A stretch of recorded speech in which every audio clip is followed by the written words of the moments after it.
Señoras, señores, buenas noches, bienvenidos. Es un gusto recibirlos como cada martes y cada viernes aquí en Televisión Nacional.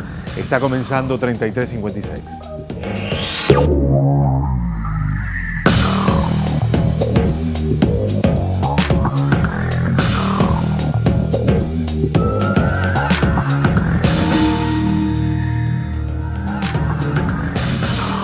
En lo que va del año, 16 mujeres han muerto a manos de parejas, exparejas o familiares o personas con las que tienen o tenían alguna relación. Es una situación realmente muy compleja. Año tras año venimos debatiendo este asunto y la violencia de género parece estar instalada y nada de lo que se hace, ninguna de las políticas que se han instrumentado parecen mover la aguja en este sentido. Vamos a ver un informe que hacíamos en el mes de marzo, que hablaba de la situación de 2019 y que de alguna manera era el preámbulo para tratar de intentar descifrar qué había que hacer con esas cifras, con esa realidad de ahí en adelante. ¿Qué se ha hecho? ¿Cuánto se ha avanzado? ¿Y cuál es la situación hoy en esta materia? Es lo que intentaremos hoy descifrar a partir de algunos episodios que han ocurrido en las últimas horas, en los últimos días, que realmente desnudan una realidad que es dramática en nuestro país en ese sentido. Vemos el informe y ya venimos.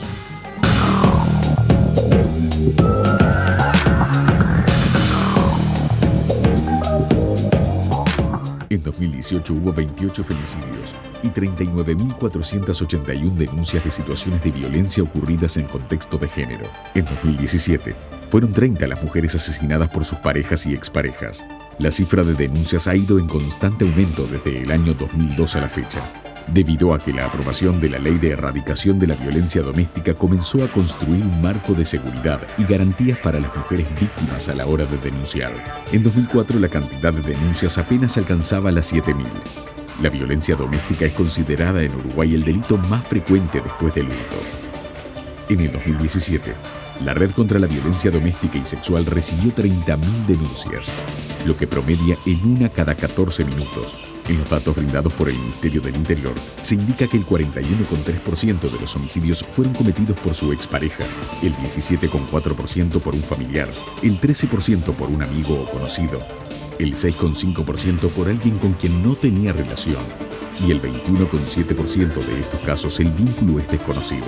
En el 2018 se realizaron 636 conexiones de tobilleras electrónicas y reconexiones, lo que hace un total de 686 tobilleras colocadas. El 93,5% fueron colocadas a exparejas, 4,7% a madre, padre o hijo y el 1,8% a otros vínculos familiares. Uruguay ocupa el quinto lugar de América Latina y el Caribe en número de mujeres asesinadas en el marco de casos de violencia de género, según datos de la CEPAL, que contempla cifras de 23 países.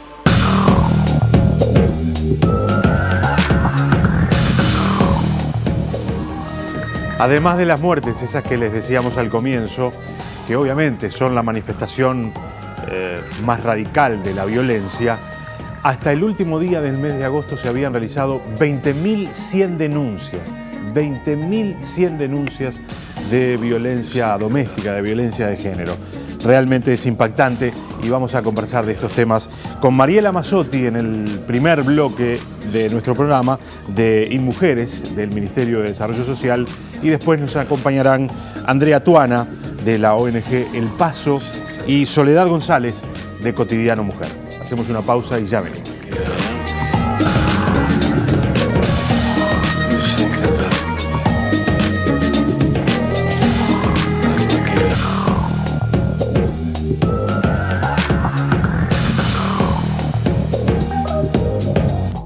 Es un gusto recibir esta noche a Mariela Mazzotti de InMujeres del Ministerio de Desarrollo Social. Gracias por acompañarnos. Un gusto realmente. Venir a pensar es algo que se necesita. Lo primero que quería preguntarte es si coincidís con, muchas organizaciones en estas últimas horas a partir del conocimiento de 2 o 3 episodios de extrema violencia que terminaron en casos, en alguno de ellos, con la muerte de estas mujeres, estas organizaciones lanzaron una especie de campaña señalando que se está en una especie de emergencia nacional en este tema. ¿Estás de acuerdo que estamos ante una emergencia en este sentido? Yo estoy de acuerdo con la reacción ciudadana de indignación y dolor frente a la repetición de femicidios, y creo que eso es una situación de emergencia. Es una situación que nos tiene que colocar en una posición de que efectivamente se requiere generar proyectos contundentes para fortalecer el trabajo que venimos haciendo de lucha, prevención y combate a la violencia basada en género.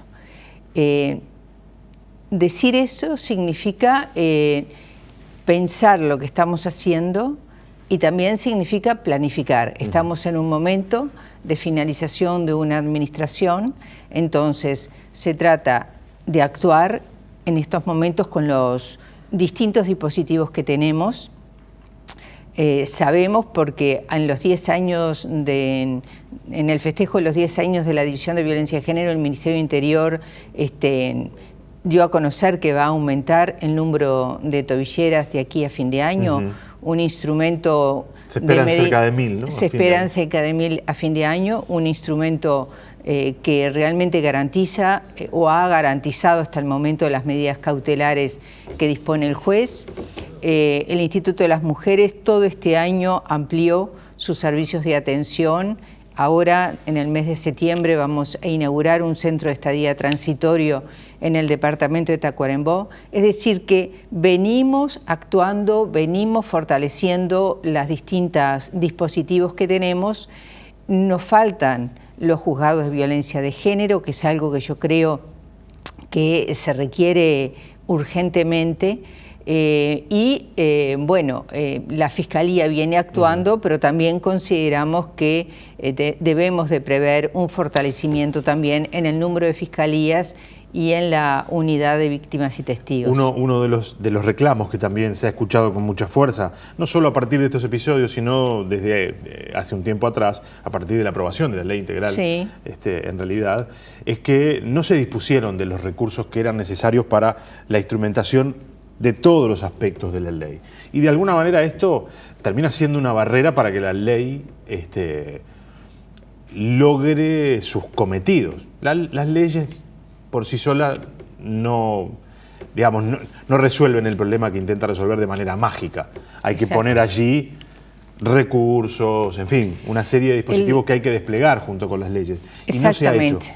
Bueno, nosotros en este periodo, en el año 2015, aprobamos en noviembre del 2015, en el mes de lucha contra la violencia doméstica y de género, aprobamos un plan de acción 2016-2019 que se está ejecutando y que implicaba un fortalecimiento a todos los niveles de las acciones en relación a la violencia de género.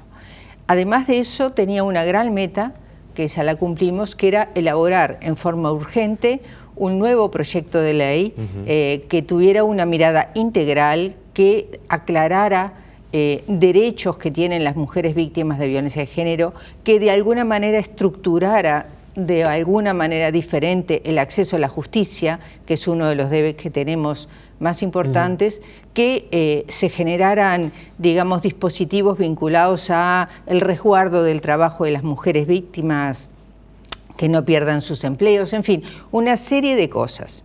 Ese proyecto de ley efectivamente lo aprobó el Poder Ejecutivo y lo envió al Parlamento en abril del 2016. Y la ley fue promulgada en enero del 2018, es decir que durante 2 años o prácticamente 2 años se requirió el estudio parlamentario de este proyecto de ley, que queda, promulgado en el último año de rendición de cuentas, en el último año de rendición de esta administración.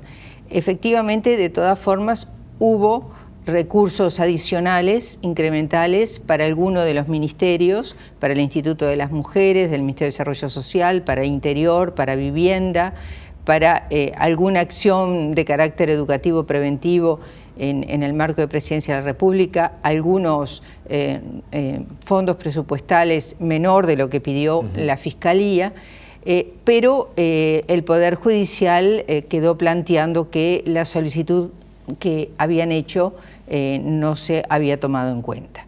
Efectivamente, se pensaba y teníamos la aspiración, y de hecho el ministro Echediak en varios momentos ha anunciado que el Poder Judicial pudiera, mientras, esperando el próximo presupuesto quinquenal, reestructurara alguno de los juzgados existentes en juzgados de violencia de género.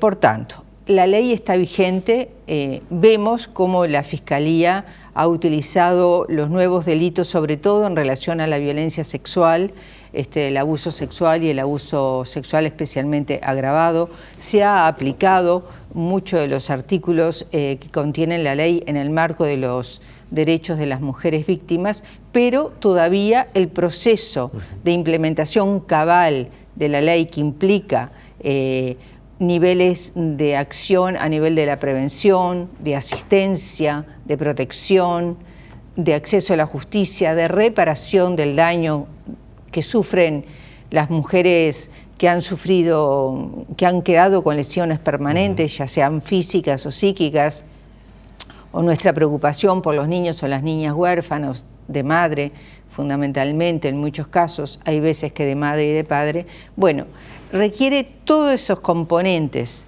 la ley, y sí, nosotros creemos que se requiere un plan de emergencia que el próximo gobierno implemente con los recursos presupuestales necesarios, que tienen que abarcar todos estos niveles, desde la educación hasta la reparación. Y sí, es de prioridad nacional, y debe haber una reserva presupuestal en el próximo quinquenio. Imagino que estos temas no son solamente motivo de desvelo cuando aparecen estos episodios de extrema violencia. De hecho, yo decía, hasta el último día del mes de agosto se registraron 20.100 denuncias por algún tipo de violencia que se ejerció sobre las mujeres nosotros llevamos en lo que va del año. Sí, en el Instituto de las Mujeres llevamos cerca de 10.000 consultas en este primer semestre del año. Claro, estos 20.100 son datos del Ministerio del Interior que recabábamos con la producción hace un ratito nomás, pero por eso le decía, no debe ser motivo de desvelo solo cuando aparecen estos episodios. ¿Qué es lo que está pasando? Es motivo de desvelo nuestro diario. Claro, por eso digo. Porque tenemos que implementar los servicios, responder a situaciones muy dramáticas. La expresión muchas veces de la violencia de género asociado a otras vulnerabilidades que viven las mujeres y los niños, que son de altísima preocupación y que deben de tener una respuesta integral, que todavía son insuficientes. Entonces, cada situación es una situación particular.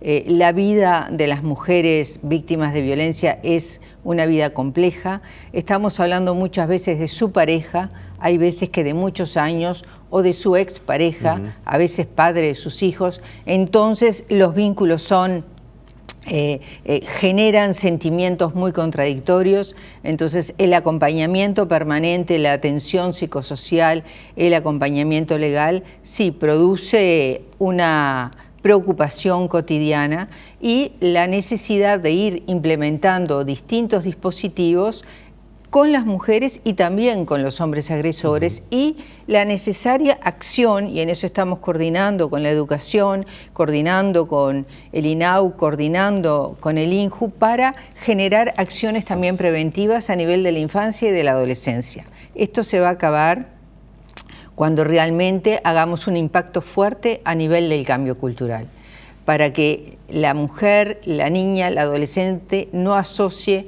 que el amor está ligado al control y a la dominación, y cuando el varón no asocie de que para ser mejor hombre o más atractivo o más corajudo tiene que utilizar la fuerza y la imposición. Entonces, hay mucha tarea compleja que tenemos que atender como lo estamos haciendo y potenciar mucho más. Decía yo, esta cantidad de denuncias que hace que obviamente sean muchísimas, imagino, las mujeres que están sometidas a estas situaciones. Los porcentajes que se manejan a nivel internacional son altos, Uruguay no se escapa de esas medias. Pero yo decía, en Uruguay este es un fenómeno que ha tenido como una especie de rebrote, o en realidad estamos asistiendo a una visibilización de un asunto que históricamente estaba solamente referido al mundo de lo privado, y hoy las mujeres, porque también el Estado ha construido una serie de dispositivos que hace que sea más fácil denunciar, sea más accesible, haya mecanismos de contención, están denunciando con mayor frecuencia. Es decir, o es un mix, pasan las dos cosas, porque realmente son muchísimas, ¿no? Sí, son muchas. Yo hace muchas décadas que trabajo en políticas de género y particularmente en programas y políticas vinculadas a la lucha contra la violencia doméstica. En el año 95 en el Uruguay, en el año 92 por primera vez se crea un dispositivo especializado para la violencia doméstica, que fue el servicio telefónico de atención a las mujeres, el 0800 4141, que sigue vigente, que es un recurso muy importante también para mujeres de pequeñas localidades, mujeres del medio rural, llamar para pedir orientación, consulta, derivación. El primero, en el año 92, es decir que... En términos históricos, ayer, y el Uruguay vive situaciones de violencia doméstica de siempre. Es más, en 1907, cuando se crea la causal del divorcio por la sola voluntad de la mujer, se dice por la sola voluntad de la mujer porque detrás de eso se suponía que eran mujeres que vivían violencia doméstica pero no la podían declarar. Claro. Era algo que sucedía a puertas abiertas y que no se hablaba. Cuando uno iba a trabajar a los barrios en el año 95, 96, 97, no podía decir que iba a hacer talleres de prevención de violencia doméstica, porque las mujeres no podían hablar de eso en un grupo, a nivel, en un ámbito que no fuera el más estrecho de secreto. No se hablaba de ese tema, era algo de puertas adentro. Entonces, ha habido un cambio cultural muy importante en términos de la indignación de las mujeres y el reconocimiento de las mujeres que la violencia no es por su culpa, no es un problema de ellos, no es que ellas lo hicieron algo mal y que, por lo tanto, él se puso nervioso. Entonces, allí hay un cambio cultural muy importante, hay un número importante de mujeres que se separan, que dicen basta a una relación violenta. Por eso es que tenemos muchos femicidios de exparejas. Esto antes no era tan frecuente. Había femicidios en parejas estables, en parejas de muchos años de vida en común. A eso quería ir. Hay como una especie de reacción, digamos, hay un cambio cultural, las mujeres se animan a denunciar, se animan a irse, aunque más no sea con las 4 cacharpas y los 2 gurises abajo del brazo, se van. ¿Y esto genera reacción de la otra parte? ¿El varón siente que de alguna manera tiene que actuar ante esa situación? En muchos casos de femicidio, además, se concreta cuando la mujer logra rehacer su vida, sobre todo logra rehacer su vida amorosa. Y de muchos testimonios que se han estudiado de situaciones de femicidio es que sos mía y de nadie más. Y ahí se genera esa definición por el femicidio. Y muchas veces terminan con su propia vida para no asumir la consecuencia de sus actos. Entonces, sí hay una internalización en estos hombres, que debo decir que no son todos los hombres. Es una cultura que lo promueve, pero luego es un acto personal del hombre que lo decide hacer. Por suerte, no todos los hombres son femicidas y hay muchos hombres y necesitamos muchos más hombres que luchen contra la violencia de género, porque también allí hay un paso muy importante del cambio cultural. Igual todos tenemos alguna manifestación de micromachismos todo el tiempo, cotidianamente. No podemos evadirnos de la cultura en la cual fuimos criados, pero la toma de conciencia y la búsqueda del cambio y el hablar de estos temas también entre varones es importante. Entonces sí hay una reacción de los varones que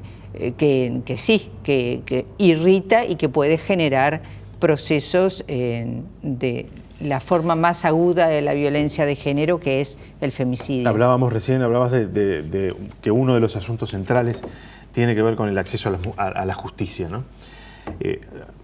No tiene que ver estrictamente con esto, de lo que estábamos hablando hoy, que son los femicidios y la violencia doméstica, pero sí tiene que ver con cómo las mujeres están sometidas a veces a algunas injusticias de base que después necesariamente van generando otras y van generando vulnerabilidades permanentemente. El caso de esta joven que se tuvo que ir a trabajar una noche, dejar a sus hijos al cuidado de otra, de la más grande de las hijas. Bueno, el episodio ya lo conocemos, la muerte posterior, que nada hubiera podido hacer esta joven, aunque hubiera estado durmiendo al lado de este chiquito. Y cómo toda esa serie de episodios ocurrieron, no hubo nadie que detectara el problema en alguno de los estadios, y después cómo la justicia termina también actuando.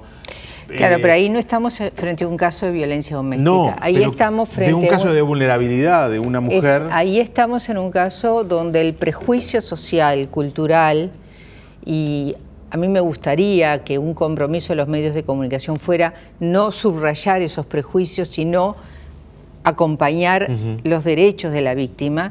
Esta mujer quedó expuesta frente a una situación terriblemente dramática, sí en condición de pobreza, y seguramente porque está muy estigmatizado el trabajo que ella realizaba, que era el trabajo sexual. Si hubiera sido una médica que estaba de turno... ni siquiera hablé del trabajo. Si hubiera sido una médica que estaba en el turno nocturno haciendo la guardia en un hospital, quizás no sucediera lo que sucedió. En el Uruguay muchos niños cuidan a sus hermanos menores.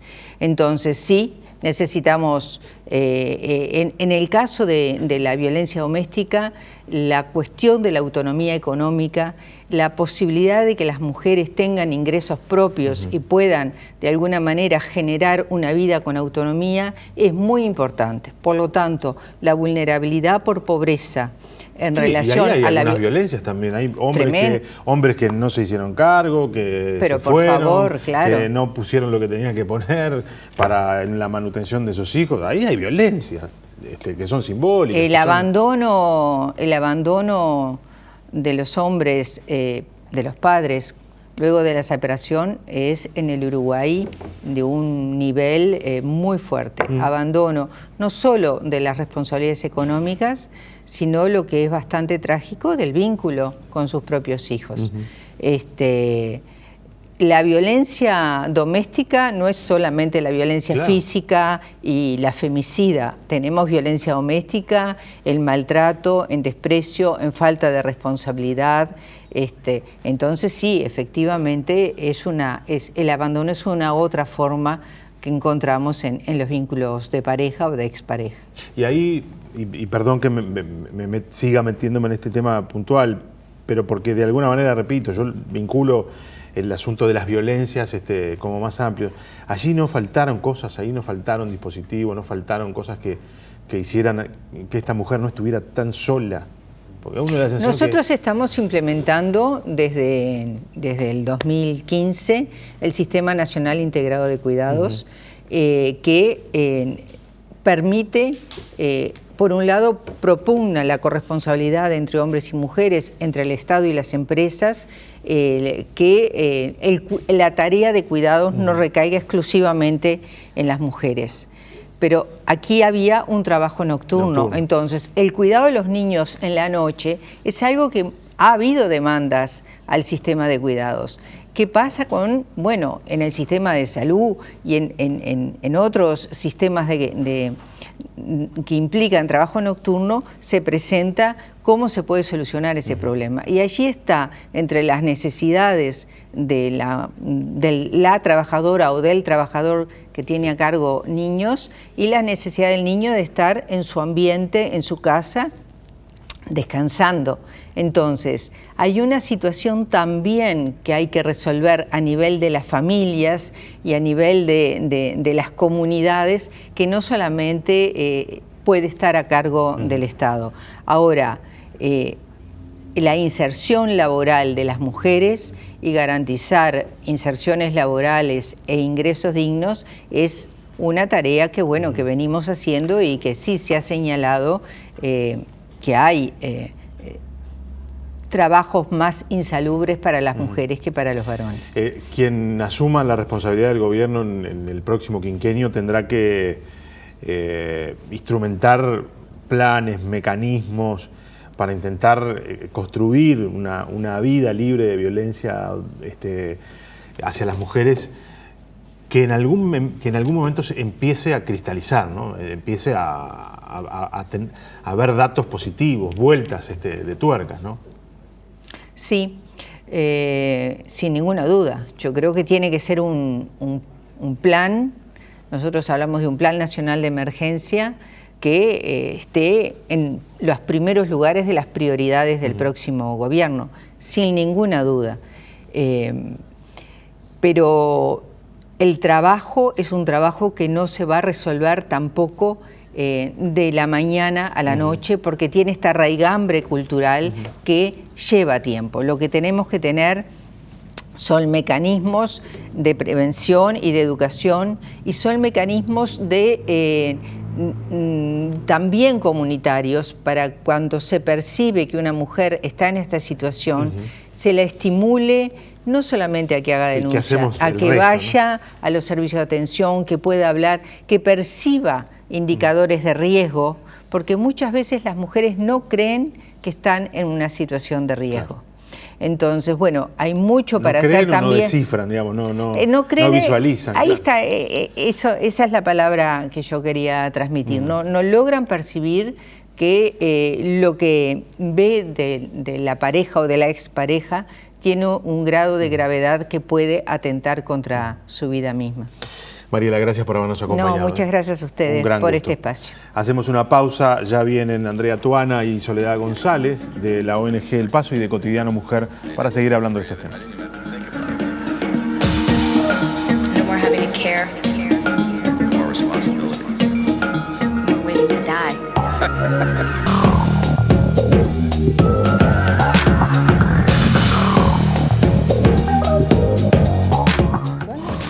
Señores, es un gusto recibir a Andrea Tuana de la ONG El Paso. Gracias, Andrea, por acompañarnos. Por favor, buenas noches. Y a Soledad González de Cotidiano Mujer. Bueno, muchas gracias. Digamos, dos de las organizaciones, pero seguramente hay más y seguramente hay también digamos, voluntades individuales que se han sumado a esto de que estamos frente a una emergencia nacional. Definitivamente, no hay duda sobre esto. Si uno observa los números, se observa los episodios, se observa las denuncias, recién decíamos 20.100 denuncias hasta el 30 de agosto de violencia doméstica. Es una situación que uno no sabe por dónde arrancar a abordarla, ¿no? Bueno, nosotras, además de pertenecer a las organizaciones que acabas de decir, integramos la articulación, la Intersocial Feminista, y venimos. Yo traje todos los papelitos acá porque es bueno recordar que desde 2017 venimos reclamando una serie de medidas que creemos que van a tener un impacto positivo a la hora de contener este grado de violencia contra las mujeres, sobre todo en el tema de la violencia doméstica, ¿no? Particularmente en el tema de la violencia doméstica o el de la violencia contra niños, niñas y adolescentes. Y la verdad es que desde 2017 que venimos haciendo números y solicitando servicios 24 horas, servicios los 365 días, servicios en todos los departamentos del país, servicios móviles para las zonas rurales, servicios de atención en violencia sexual. ¿Sabes qué? Decís esto y pasa por...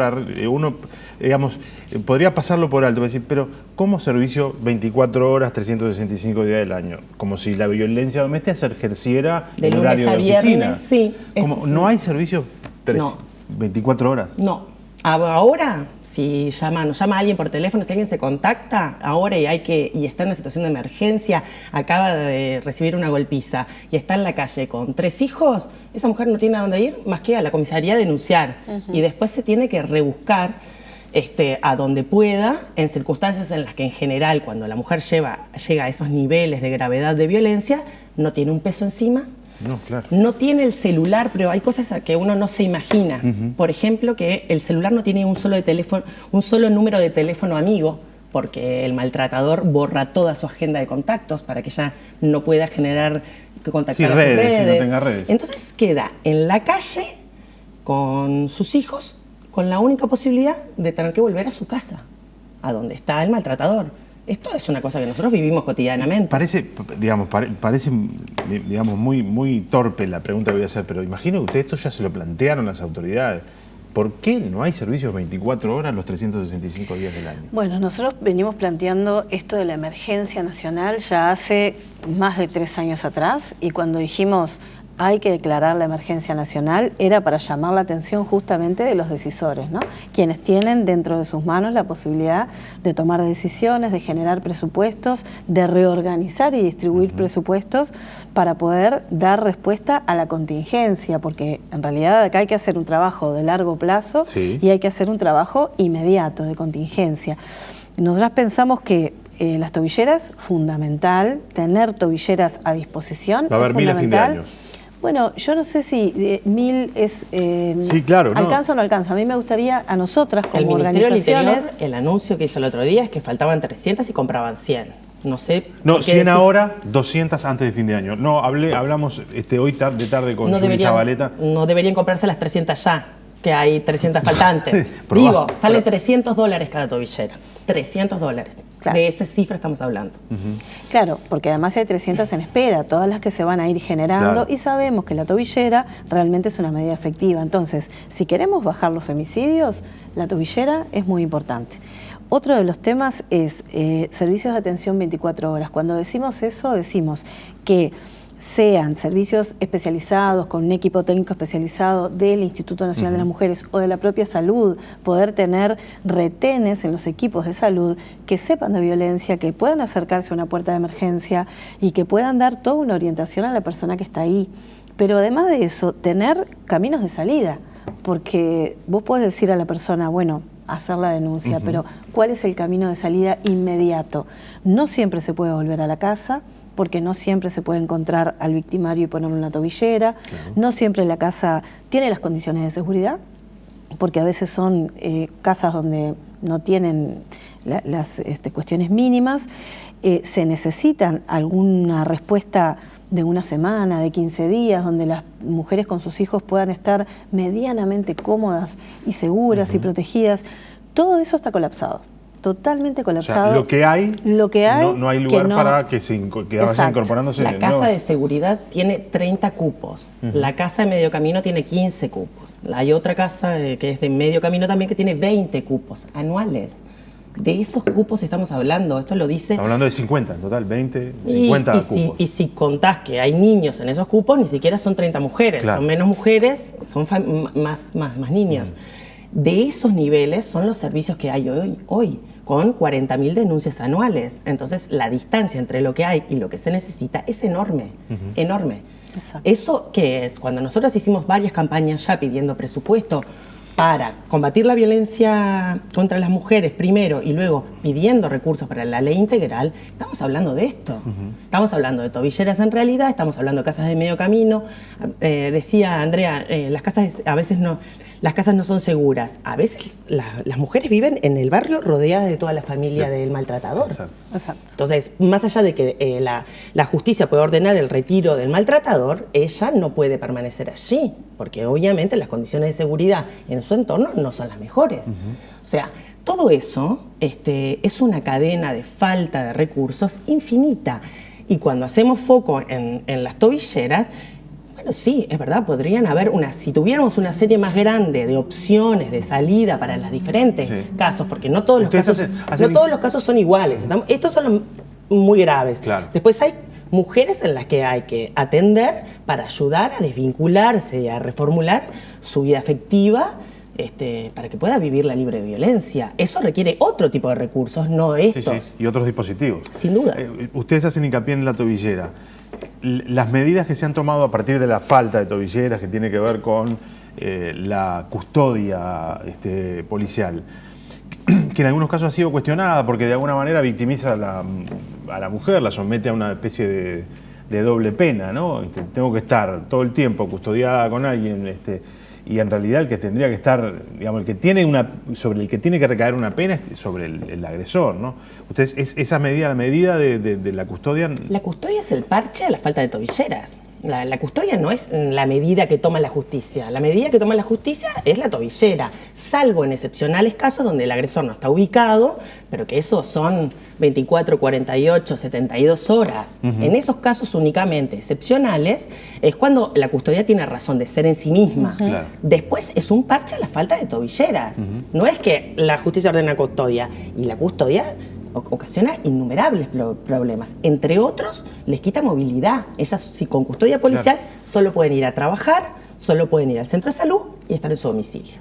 Si se le casa a la hermana en el medio de esta situación, no pueden ir a la fiesta del casamiento, así como lo dijo. Porque, porque el protocolo del Ministerio del Interior no lo autoriza. Sorprendió también, y sorprende también, en el marco de todas estas violencias, porque ahora estamos hablando de las más extremas, porque de alguna manera nos motivó estos últimos episodios que además demuestran saña, es una cosa increíble. Pero que no haya, por ejemplo, que el Sistema Nacional de Cuidados no tenga previsto el cuidado para las horas nocturnas, genera, por ejemplo, situaciones como las que decíamos en el bloque anterior de esta jovencita que tuvo que dejar a sus hijos sola a cargo de la más grande de las hijas, ¿no? Sí, como muchísimas como madres como debe pasar, claro. Y padres que van a trabajar en horas nocturnas y dejan a sus hijos solos durmiendo porque tienen que salir a trabajar. Pero además, en el caso específico de las personas que ejercen el trabajo sexual, de las mujeres específicamente, lo que llama la atención es que el Sistema Nacional de Cuidados no haya hecho una valoración y un diagnóstico de cuál es la situación de las trabajadoras sexuales, que se sabe que su mayor porcentaje de trabajo es el nocturno, porque también hay situaciones durante el día. Pero es obvio que se necesita programas diseñados a medida de esa población, ¿no? De las mujeres trabajadoras sexuales que tienen hijos, que en muchos casos hemos visto niños creciendo en piezas del fondo de las whiskerías, ¿no? Entonces, bueno, ¿qué clase de... ¿Cómo se garantizan los derechos de esos niños en esa circunstancia, en ese contexto? Entonces, me parece que hay vacíos, como decíamos hoy, en todos los sentidos. En este caso hay un vacío enorme, como los hay en otras respuestas que son necesarias para las mujeres que viven cualquier forma de violencia basada en género. Parece ser que tenemos un problema que no sabemos cómo, o no lo estamos haciendo bien, o faltan recursos, como sea, atajar la contingencia, lo que pasa hoy, ¿no? A ver, Gabriel, tiraron hace un año 2 garrafas y rompieron las sillas del Estadio Centenario en un lío de un clásico. Sí. Seguro conoces mejor vos los detalles que yo, que no conozco, que sé poco de fútbol. Hubo gabinete de seguridad, ministros saliendo a hablar en la televisión, viendo que se hacía. Empresarios. ¿Vos ves eso? ¿Nosotros vemos eso? No, claro. Vemos a los políticos, a los candidatos presidenciables de hoy, estamos a 2 meses de elecciones, diciendo esto es una alarma, acá hay un problema enorme, tirando propuestas para convencernos a que los votemos, aunque sea. No vemos eso. No está en la agenda. No. ¿Vos la ves en la agenda? No. No, aparece con mucha fuerza. Pero no ves a las mayores autoridades. No ves a las mayores autoridades. Nosotras el año pasado con la Intersocial Feminista pedimos una entrevista con el presidente de la República y nos termina recibiendo el prosecretario Juan Andrés Roballo, excelentemente bien, pero no nos atendió el presidente de la República. Quiero decir, otros temas en que otros grupos o gremiales van a plantear sus prioridades y sus preocupaciones son atendidas directamente por el presidente, no este tema. Quiero decir, esta es la escala en la que, por lo pronto, el poder político valora este tema. Por eso nosotras vivimos reiterando, y yo te mostraría los comunicados, son exactamente iguales año tras año.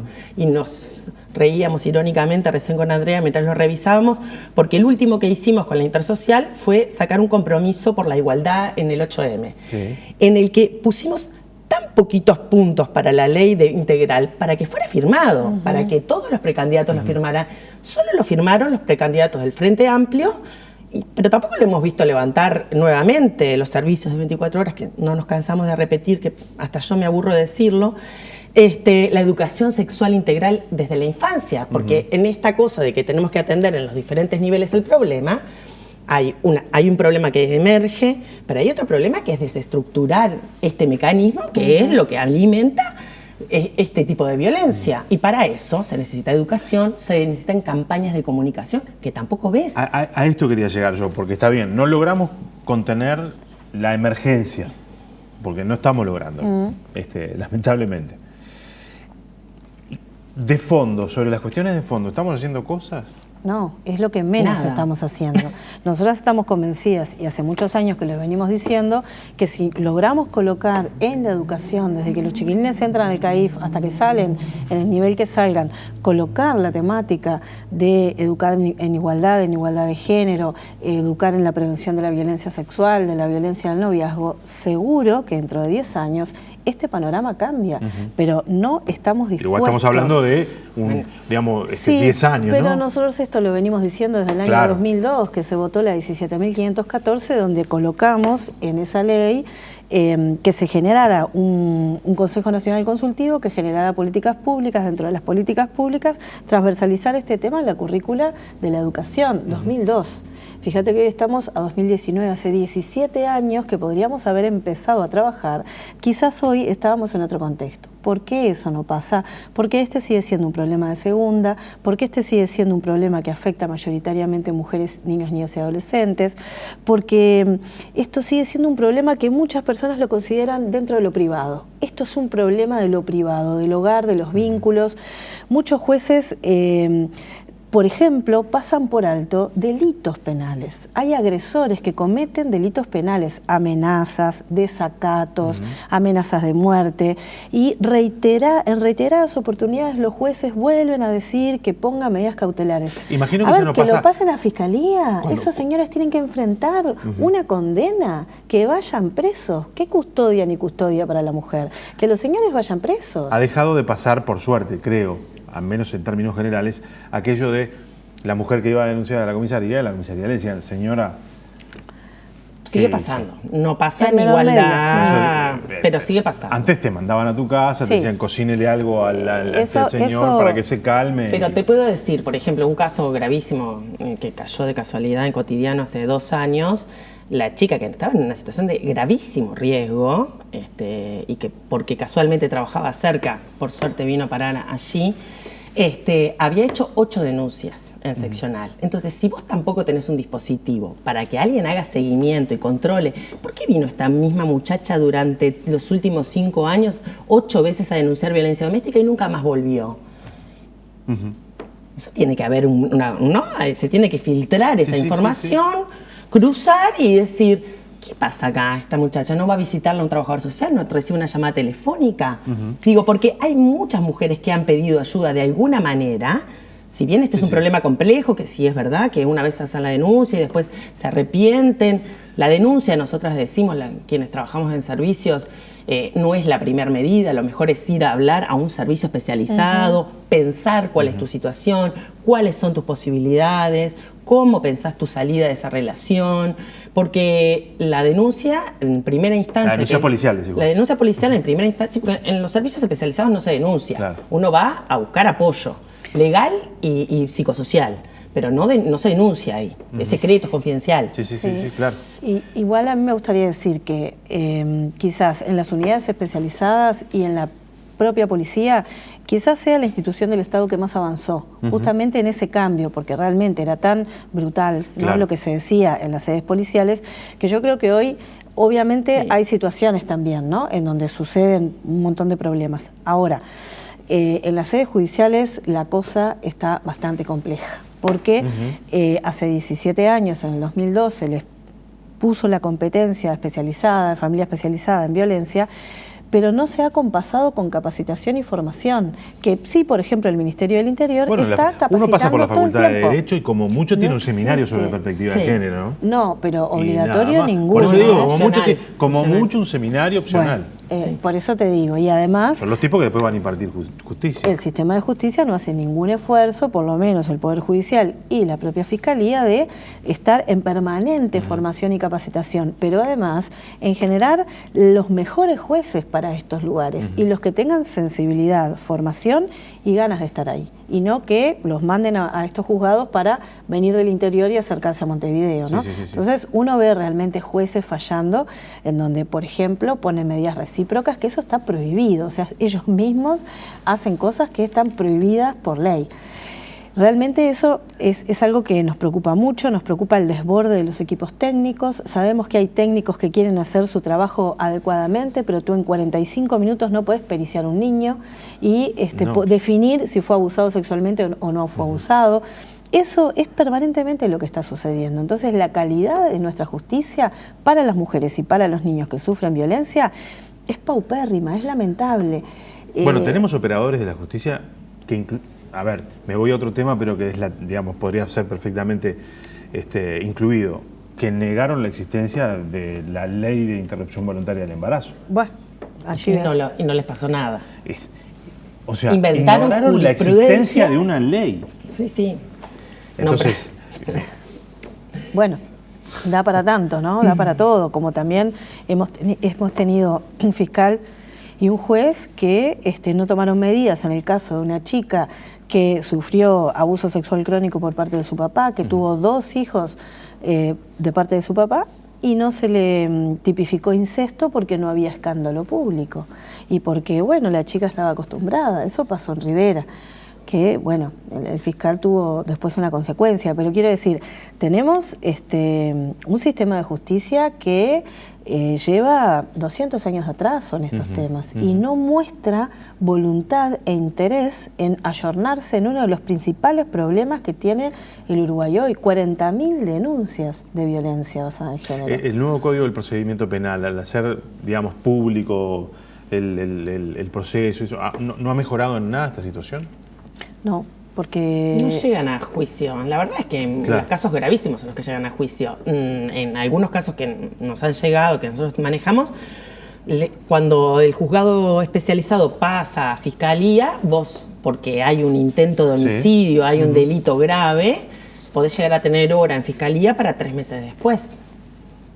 Y estás hablando de un intento de homicidio con una persona suelta y una amenazada sin protección alguna.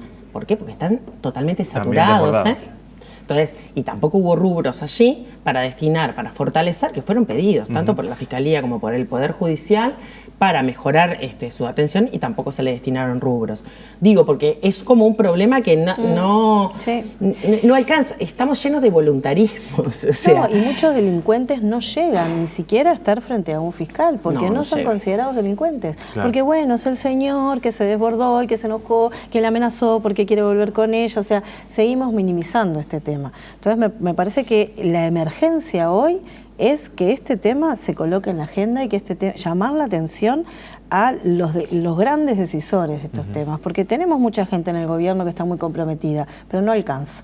Y también me parece que tengan menos soberbia y que escuchen más a las miles de personas que salimos a la calle, mujeres, varones, familias, niños, adolescentes, los 8 de marzo reclamando que este tema sea un tema prioritario en la agenda. Sin embargo, lo único que se escucha son propuestas descabelladas. Si hay un caso de un femicidio de una niña porque fue violentada sexualmente, entonces escuchamos a algunos políticos pidiendo pena de muerte, castración química, cadena perpetua, custodia a los agresores. O sea, lo único que escuchamos son propuestas descabelladas que lo que muestran es cero interés en colocar este tema como uno de los grandes problemas de seguridad que hoy tiene nuestro país. Hay una propuesta que está, digamos, ahí en la vuelta, que habla de que sobre quien tiene que recaer la custodia no es sobre la víctima, sino sobre el victimario.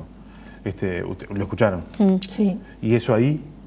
No es nada, es una propuesta que no es nada. Imagínate, te puedo pasar la lista de cosas que nosotras pedimos y eso no está. Tenemos 25 millones de cosas. O sea, si vos me das a elegir custodiar a la víctima o custodiar al agresor, bueno, custodiarlo al agresor, pero es tan impertinente la propuesta de custodiar a una víctima como de custodiar a un agresor. Yo creo que compraría tobilleras. Estoy convencida que si las jueces deciden custodiar a los agresores, el Ministerio del Interior inmediatamente compra tobilleras. De eso no tengo duda. Seguramente. Es una hipótesis que manejo. Va a salir más barato, ¿no? Además, bueno, porque se nos va a complicar un poco más la vida también. Hay una cuestión de costos asociado ahí al tema del... Bueno, no, es inentendible tampoco. Desde ese punto de vista de costos, de lo que cuesta tener custodia policial atrás de una persona y lo que cuesta una tobillera, no tiene ninguna relación. Yo lo que quiero decir es que si yo estoy en riesgo de vida y a mí lo único que me ofrecen es una custodia, capaz que la acepto, porque es lo único que me ofrecen. Dábamos ese ejemplo, capaz que si yo tengo una infección respiratoria y lo único que me ofrecen no es un antibiótico, sino internarme en un CTI, y capaz que acepto si es lo único posible que hay, pero no es lógico que me tengas internada en un CTI, aislada del mundo, porque yo lo que necesito es un antibiótico y no lo tenés. Entonces, en este caso es lo mismo. Yo no quiero discutir custodia para la víctima, custodia para el agresor. Lo que quiero discutir es realmente el problema de fondo. Y para que una mujer no esté en riesgo, la tobillera es lo efectivo. Y para que un varón no esté en el mundo amenazando de muerte a una mujer o a un chiquilín, cometió un delito, tiene que ir preso. Entonces, resolvamos las cosas como deben ser. A ver, cuando la tobillera se coloca, se vigila al agresor en la custodia, no está vigilado el agresor. Está permanentemente con la víctima en el esquema actual, ¿verdad? Salvo en excepcionales casos. Está permanente. Entonces, vos no sabés dónde está el agresor. De hecho, asesinado custodia. Sí, claro. Bueno, digo, para ponerlo blanco sobre negro. ¿Por qué? Porque el tipo te puede caer de sorpresa. O sea, te toma por sorpresa. La sorpresa es su ventaja. No pasa con la tobillera, porque cuando apenas rompe la tobillera, salta el sistema de alarma, así como cuando se acerca a la víctima, también salta el sistema de alarma y se activan todos los dispositivos que le avisan a ella, lo llaman a él, ¿no? Va un móvil a donde está ella. Entonces se genera todo un dispositivo de seguridad que evidentemente ha sido hasta el día de hoy por lo menos 100% efectivo. Entonces no entendemos esa ausencia. La última, porque nos tenemos que ir. Y en esto de la insistencia de los servicios 24 horas, a nosotras permanentemente a las organizaciones nos llegan llamadas telefónicas 9 de la noche, 10 de la noche, sábado, domingo. Se necesita un sistema de respuestas que esté presente y que no solo te diga telefónicamente vaya el lunes a la comuna tal, sino que pueda realmente organizar una respuesta, coordinar y efectivamente darle una solución concreta en ese momento a la persona, cuando es un sábado de tarde, cuando es un lunes a las 10 de la noche. Por eso insistimos en los servicios 24 horas y yo creo que con toda la red de servicios públicos que este país tiene, se podría organizar si hubiera voluntad. Y la asistencia legal es fundamental a estas mujeres. Ellas no pueden quedar solas viendo qué hacen con su vida, desconociendo el ordenamiento legal. De verdad, eso también es muy importante. Gracias por haber venido a las 12. No, gracias a vos. Señores, con ustedes nos reencontramos el martes que viene. Que tengan un buen fin de semana.